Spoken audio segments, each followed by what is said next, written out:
오늘 우리에게 주시는 하나님 말씀은 사도행전 14장 8절에서 12절까지입니다. 루스드라에 발을 쓰지 못하는 한 사람이 앉아 있는데 나면서 걷지 못하게 되어 걸어본 적이 없는 자라. 바울이 말하는 것을 듣거늘 바울이 주목하여 구원받을 만한 믿음이 그에게 있는 것을 보고 큰 소리로 이르되 내 발로 바로 일어서라 하니 그 사람이 일어나 걷는지라. 무리가 바울이 한 일을 보고 루가오니아 방언으로 소리 질러 이르되 신들이 사람의 형상으로 우리 가운데 내려오셨다 하여 바나바는 제우스라 하고 바울은 그 중에 말하는 자이므로 헤르메스라 하더라. 아멘. 어둠은 삽으로 퍼내거나 불도저로 밀어낼 수가 없습니다. 총칼로 맞선다고 어둠이 물러나지도 않습니다. 아무리 칠흑 같은 어둠이라 할지라도 빛이 임하기만 하면 어둠은 절로 사라집니다. 그러나 어둠은 빛을 생성할 수가 없습니다. 어둠과 빛은 근본적으로 다릅니다. 그래서 어둠과 근본적으로 다른 빛이 어둠 속에 임할 때에만 어둠은 그 어떤 저항도 소리도 없이 사라지게 됩니다. 어둠 그 자체만으로는 어떤 경우에도 스스로 어둠에서 벗어날 수 없다는 말입니다. 에덴 동산에서 사탄의 유혹에 빠져 범죄한 아담과 하와는 에덴 동산의 숲속 어둠 속에 숨어버렸습니다. 그 어둠은 죄의 어둠이요 죄의 삭신 사망의 어둠이었습니다. 아담과 하와는 스스로 그 어둠으로부터 벗어날 수가 없었습니다. 그들로 하여금 그 어둠에서 벗어나게 하신 것은 바로 하나님의 말씀이셨습니다. 아담아, 내가 어디 있느냐? 하나님의 이 말씀이 그들에게 임함과 동시에 그들은 동산숲의 어둠, 죄와 사망의 어둠에서부터 벗어날 수 있었습니다. 하나님의 말씀을 가리켜 빛이라 하는 까닭이 바로 여기에 있습니다. 하나님의 말씀만 인간을 속박하는 모든 어둠을 깨트리는 빛이시기 때문입니다. 하나님께서 에스겔 선지자에게 이렇게 명령하셨습니다. 에스겔서 2장 8절입니다. 너 인자야, 내가 네게 이르는 말을 듣고 그 패역한 족속같이 패역하지 말고 네 입을 벌리고 내가 네게 주는 것을 먹어라. 하나님께서는 에스겔 선지자에게 당신의 말씀을 주시면서 당신의 말씀을 귀로 듣기만 하라고 명령하신 것이 아니었습니다. 하나님께서는 에스겔 선지자에게 계속해서 명령하시기를 패역한 백성들처럼 패역하지 말고 입을 벌려 하나님께서 주신 말씀을 먹으라고 명령하셨습니다. 당시 이스라엘 백성들은 모두 하나님을 믿는 사람들이었습니다. 그러나 하나님은 그들을 가리켜 패역한 족속이라고 말씀하셨습니다.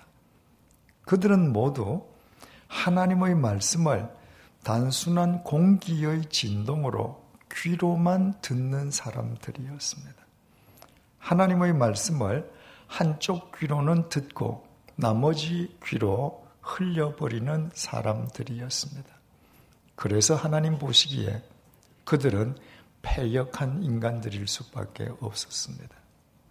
하나님의 말씀을 단순한 공기의 진동으로 귀로만 들으려고 하는 사람들은 자기 자신의 능력으로는 죄와 사망의 어둠에서 절대로 벗어날 수 없기 때문입니다. 하나님께서 에스겔 선지자에게 당신의 말씀을 주시면서 그 말씀을 듣고 입을 벌려 먹으라고 명령하신 것은 하나님의 말씀을 듣는다는 것은 단지 귀로만 듣는 것을 뜻하는 것이 아니라 온 몸으로 먹는 것을 의미함을 우리에게 일깨워주고 있습니다. 사람이 무엇을 먹는다는 것은 자기 스스로 자신이 먹는 것의 지배를 받는 것을 의미합니다. 사람이 술을 마시면 술이 그 사람을 지배합니다. 사람이 독약을 먹는다는 것은 그 독약의 지배 속에 자기를 던지는 것을 의미합니다. 사람이 영양분을 섭취한다고 하는 것은 몸에 이로운 영양분이 자기를 지배하게 하는 것입니다. 따라서 하나님께서 에스겔 선지자에게 당신의 말씀을 먹으라고 명령하신 것은 당신의 말씀이 에스겔 자신을 지배하게 하라시는 명령이었습니다. 오직 하나님의 말씀만이 인간의 모든 좌절과 절망의 어둠, 죄와 사망의 어둠으로부터 인간을 자유하게 해주시는 빛이시기 때문입니다. 나라를 잃고 바벨로니아의 포로로 끌려갔음에도 에스겔 선지자가 단 한 번도 절망하거나 낭망하지 않고 오히려 함께 포로로 끌려간 유대인들을 위해서 하나님의 말씀의 빛의 통로로 살 수 있었던 것은 에스겔이 하나님의 말씀을 먹음으로 그 말씀의 지배 속에서 산 결과였습니다. 우리는 에스겔의 고백에 귀를 기울일 필요가 있습니다. 에스겔서 3장 2절에서 3절입니다. 내가 입을 벌리니 그가 그 두루마리를 내게 먹이시며 내게 이르시되 인자야 내가 네게 주는 이 두루마리를 네 배에 넣으며 네 창자에 채우라 하시기에 내가 먹으니 그것이 내 입에서 달기가 꿀 같더라. 하나님의 말씀에 순종해서 하나님의 말씀을 먹고 하나님의 말씀으로 자기 배와 창자를 채운 에스겔은 하나님의 말씀이 꿀처럼 달다고 고백했습니다. 하나님의 말씀을 먹음으로 하나님의 말씀의 지배 속에 자신을 던질 때 모든 괴로움과 절망과 좌절의 어둠으로부터 죄와 사망의 어둠으로부터 해방되는 것을 확인한 그에게 어찌 하나님의 말씀이 달지 않겠습니까? 하나님의 말씀을 먹고 그 말씀의 지배 속에서 살아갈 때 자기처럼 보잘것없는 인간이 그 말씀의 빛의 통로로 쓰임받는 것을 삶 속에서 경험하면서 어찌 그에게 하나님의 말씀이 꿀처럼 달지 않았겠습니까? 그것이야말로 하나님의 말씀을 귀로만 듣는 것이 아니라 말씀을 먹고 그 말씀의 지배 속에 사는 사람만 누릴 수 있는 감격이요 희열이었습니다. 우리는 지금 4주째 루스드라의 하반신 마비자에 대해서 생각해 보고 있습니다. 그 사람은 태어난 이래 단 한 번도 일어나거나 걸어본 적이 없는 선천성 하반신 마비자였습니다. 우리는 그의 정확한 나이를 알지 못합니다. 그러나 그는 어린 아이거나 청소년이었던 것은 아니었습니다. 8절은 그 사람을 가리켜서 발을 쓰지 못하는 한 사람이라고 칭하고 있습니다. 우리말 사람으로 번역된 헬라어 아네에르는 성인 남자를 일컫습니다. 그 사람은 태어나서 성인이 되기까지 단 한 번도 일어서 보거나 걸어본 적이 없었습니다. 이를테면 그 사람은 태어난 이래 일평생토록 좌절과 절망의 어둠 속에 갇혀 사는 사람이었습니다. 그에게는 이미 그 어둠이 익숙했을 것입니다. 그가 스스로 그 절망과 좌절을 깨고 일어나 걸을 수 있다는 생각은 그의 뇌리 속에 자리 잡고 있지 않았을 것입니다. 그런데 그 사람을 만난 사도 바울이 그를 향해서 내 발로 바로 일어서라고 명령함과 동시에 그가 벌떡 일어나서 걸었습니다. 태어나서 평생토록 좌절과 절망의 어둠 속에 갇혀 있던 그 사람이 스스로 절대로 벗어날 수 없었던 그 좌절과 절망의 어둠으로부터 풀려난 것이었습니다. 어떻게 그에게 그런 일이 가능할 수 있었겠습니까? 9절을 보시겠습니다. 바울이 말하는 것을 듣거늘 선천성 하반신 마비자가 일어나서 걸을 수 있었던 것은 그가 바울이 전하는 하나님의 말씀을 듣는 것으로부터 시작되었습니다. 만약에 그가 그날 그 자리에서 하나님의 말씀을 듣지 않았던들 그에게 그 놀라운 생명의 역사는 결코 일어나지 않았을 것입니다. 우리말 듣다는 의미의 헬라어 동사가 원문에는 미완료형으로 기록되어 있다고 했습니다. 그 사람이 바울이 전하는 하나님의 말씀을 잠깐 듣거나 건성으로 들은 것이 아니라 처음부터 끝까지 단 한마디도 빠뜨리지 아니하고 온 중심을 다해 경청했다는 말입니다. 9절을 다시 보시겠습니다. 바울이 말하는 것을 듣거늘 바울이 주목하여 구원받을 만한 믿음이 그에게 있는 것을 보고 바울이 하나님의 말씀을 경청하는 그 선천성 하반신 마비자를 주목하여 그에게 구원받을 만한 믿음이 있음을 자기 눈으로 보았다는 것이 대체 무슨 의미이겠습니까?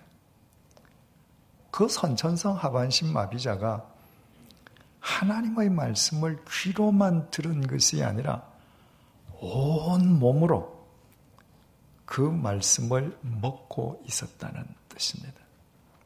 사람이 단 것을 먹거나 쓴 것을 먹거나 찬 것을 먹거나 뜨거운 것을 먹거나 신 것을 먹거나 짠 것을 먹거나 맛있는 것을 먹거나 맛 없는 것을 먹거나 각각 그의 얼굴에 표정이 드러나기 마련입니다.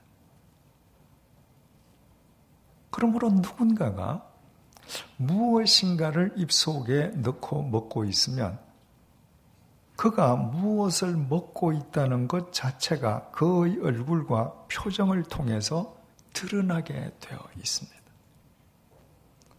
그 선천성 하반신 마비자는 하나님의 말씀을 귀로만 들은 것이 아니라 그 생명의 말씀을 온 몸으로 먹고 삼켰고 사도 바울은 바로 그 모습을 자신의 눈으로 보았던 것입니다. 10절을 보시겠습니다. 큰 소리로 이르되 내 발로 바로 일어서라 하니 그 사람이 일어나 걷는지라. 선천성 하반신 마비자가 하나님의 말씀을 먹었다고 하는 것은 자기 자신을 하나님 말씀의 지배에 내맡겼다는 의미입니다. 바꾸어 말씀드리면 하나님의 말씀이 자기 자신을 지배하게 했다는 뜻입니다. 그래서 사도 바울이 그 선천성 하반신 마비자를 향해서 내 발로 바로 일어서라고 명령하자. 더 정확하게 말씀드려서 하나님께서 사도 바울을 통해 그에게 내 발로 바로 서라고 명령하자. 그 즉각 그가 벌떡 일어나서 걸을 수 있었습니다.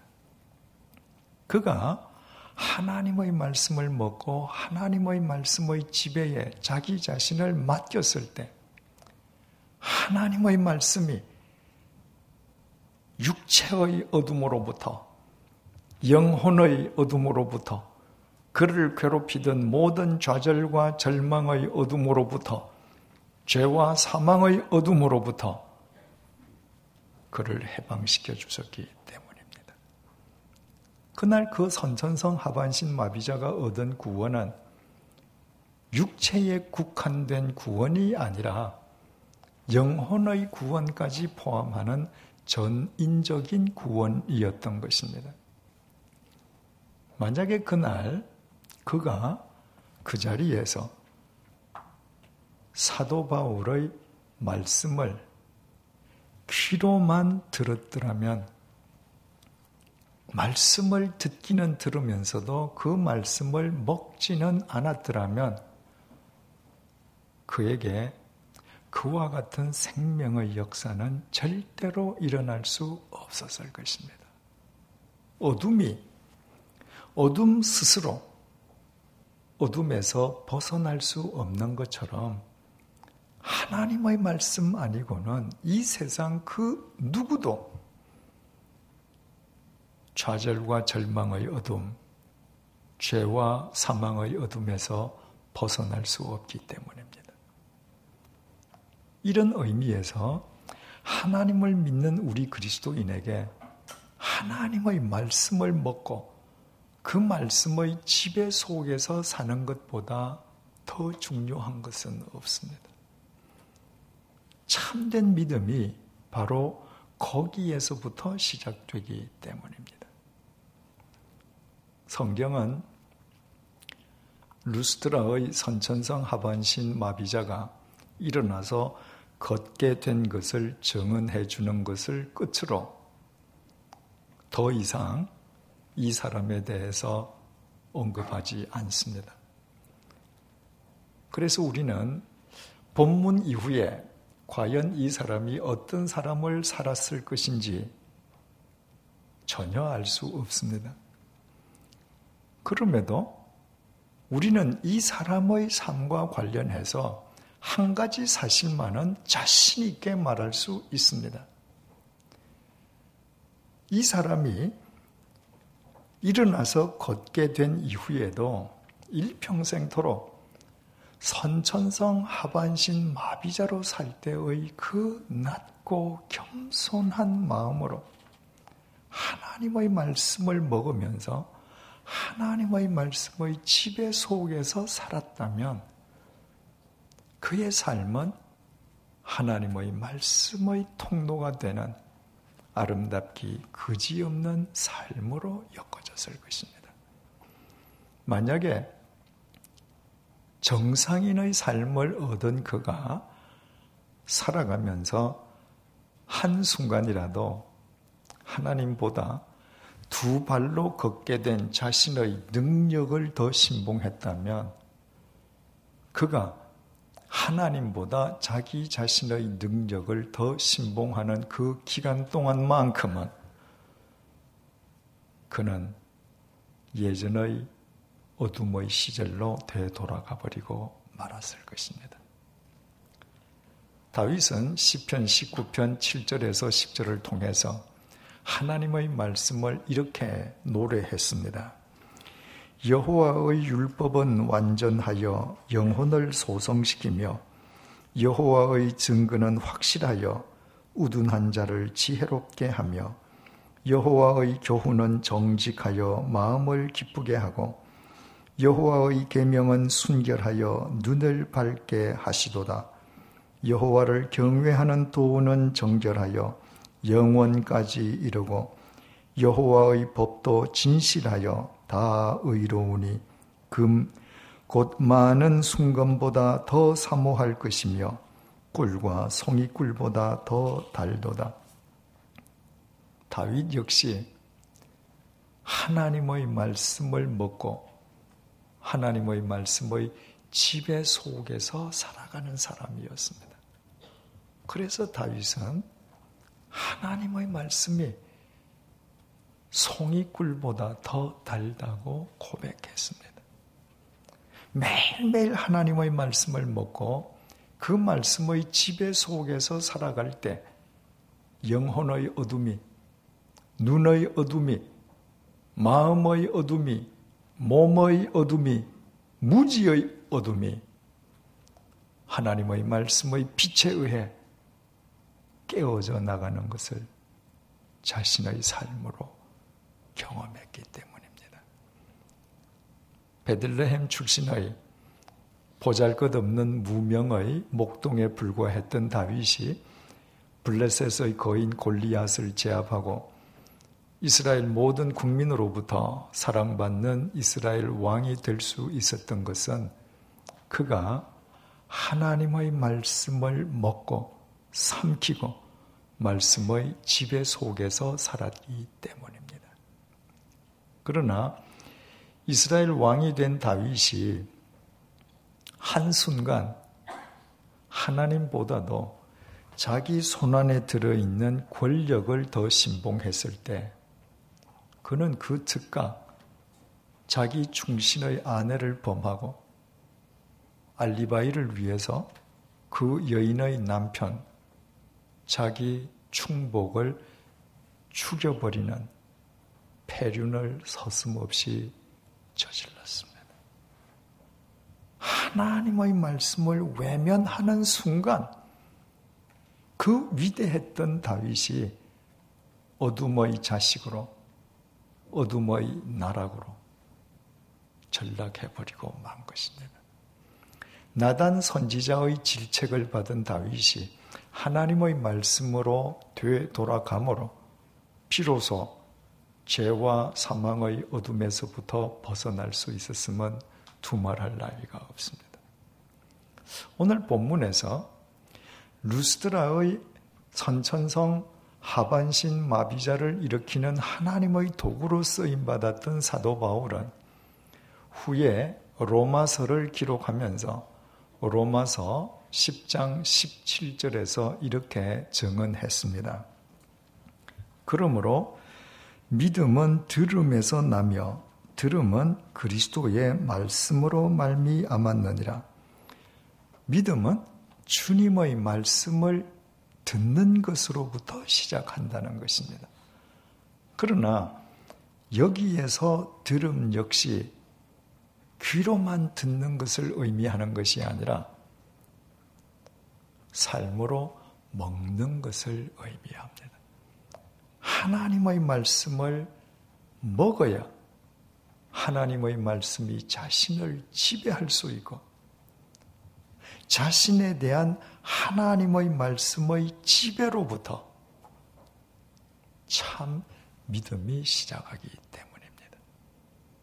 바울은 본래 하나님을 등지고 진리를 외면하고 교회를 짓밟던 폭도였지 않습니까?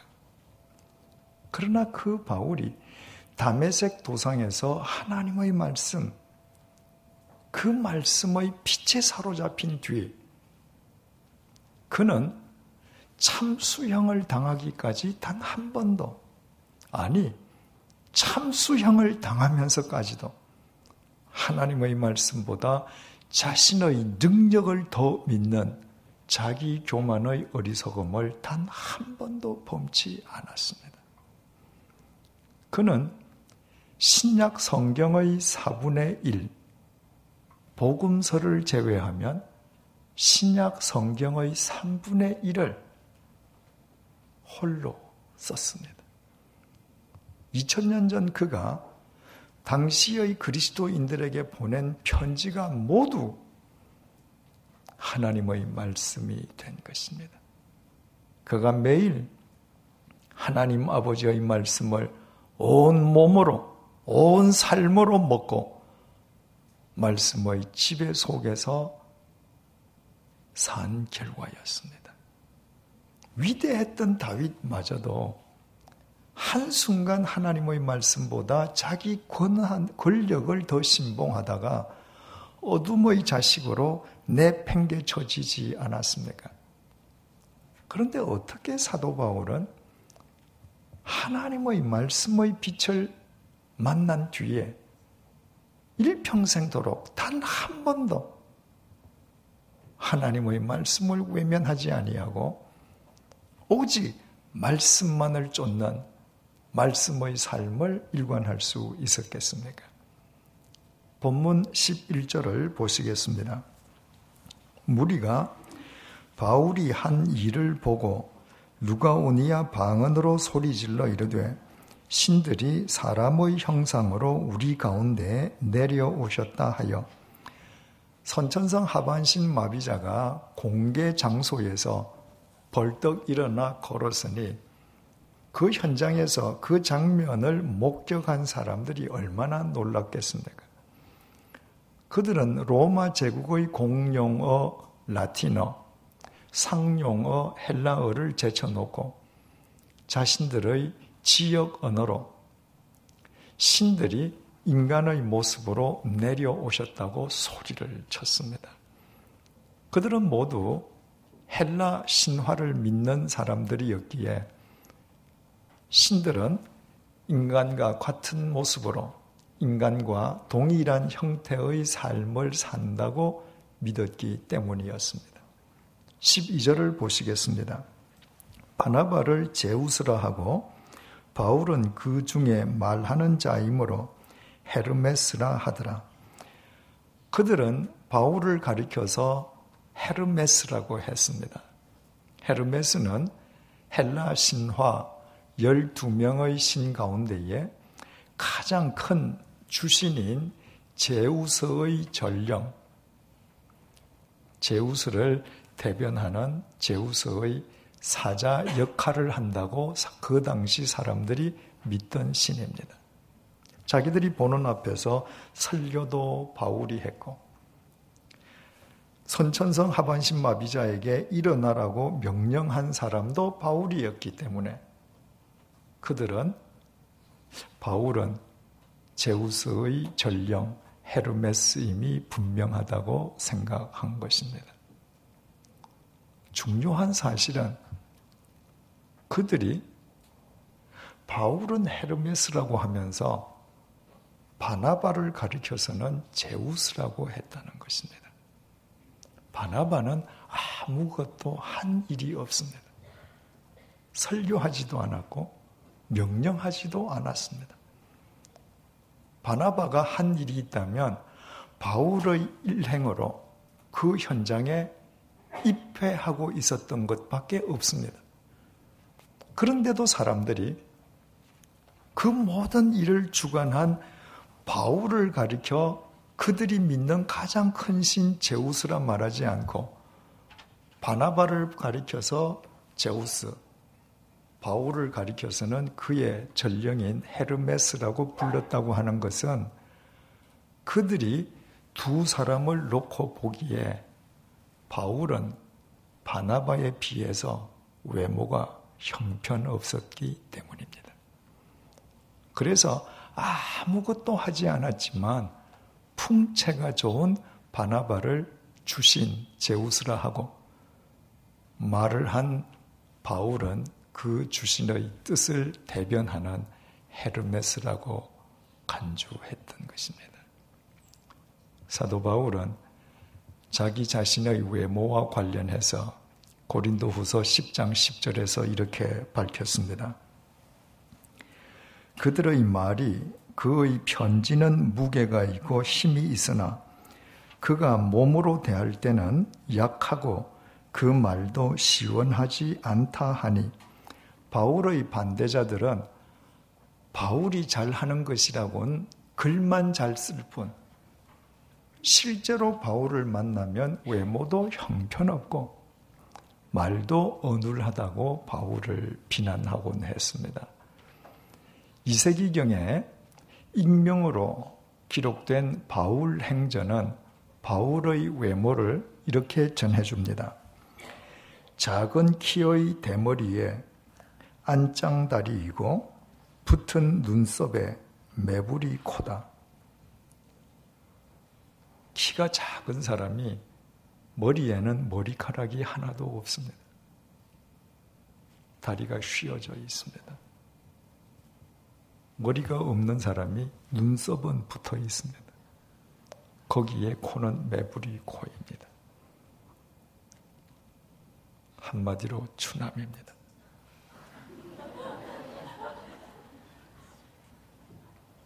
성경에 등장하는 인물을 그린 성화를 보면 모든 남녀가 미녀, 미남으로 그려져 있습니다.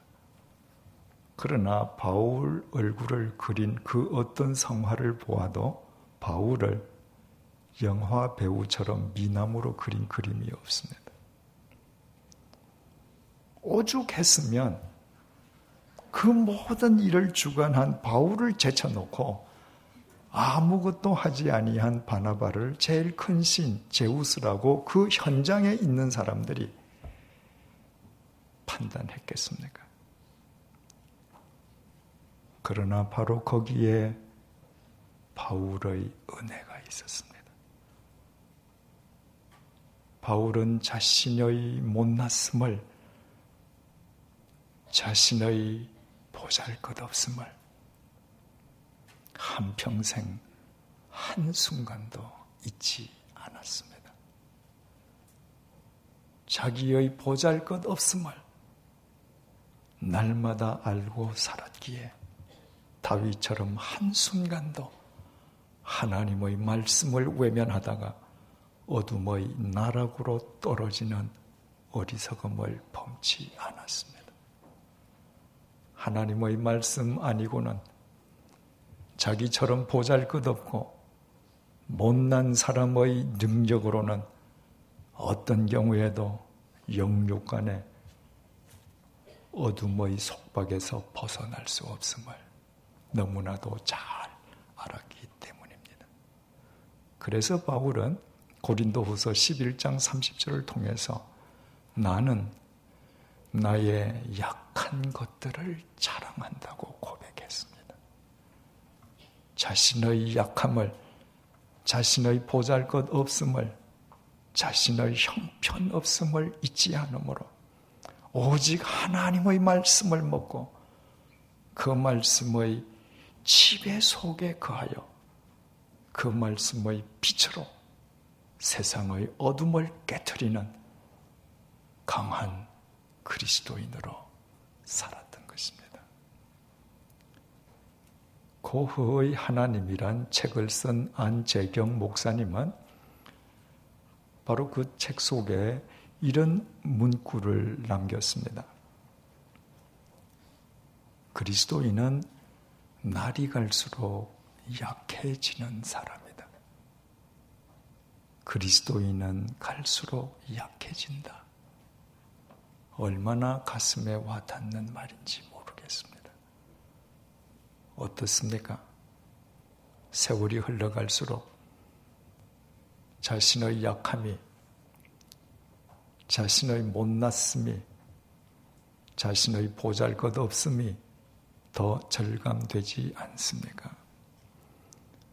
하늘의 별이라도 따올 것 같았는데 우리의 능력으로는 중요한 것은 정작 아무것도 할 수 없지 않습니까? 우리의 능력으로는 가뭄 혹은 기근 때에 생명에 절대 필요한 쌀 한 톨, 물 한 방울도 만들 수 없습니다. 태풍 곰파스가 오는 것을 뻔히 알고 보면서도 속수무책이었지 않습니까? 내 몸 속에 치명적인 죽음의 병균이 침투하는 것을 보지 못할 뿐만 아니라 내 이마에 돋는 눈에 보이는 주름살도 막을 수 없지 않습니까? 그러다가 어느 날 죽음이 비수처럼 날아오면 이 세상 누가 감히 그 비수에 맞설 수 있겠습니까? 이 사실을 정녕 깨닫는다면 자신의 강함을, 자신의 잘났음을 자랑하려는 어리석음을 벗어 던지십시다. 사도 바울처럼 자신의 약함을, 자신의 보잘것없음을, 자신의 못났음을 하나님 앞에서 자랑하십시다. 온 몸으로 하나님의 말씀을 먹고 하나님의 말씀으로 우리의 오장육부를 채우십시다. 하나님의 말씀이 우리를 온전히 지배하게 하십시다. 하나님의 말씀의 빛으로 이 세상의 모든 어둠을 깨트리는 강한 그리스도인들이 되십시다. 그때 사람들은 우리의 삶을 통해 하나님의 말씀을 보고 읽게 될 것입니다. 하나님의 말씀을 먹고 사는 우리의 삶 속에서 하나님의 말씀이 육신을 입으실 것이기 때문입니다. 기도하시겠습니다.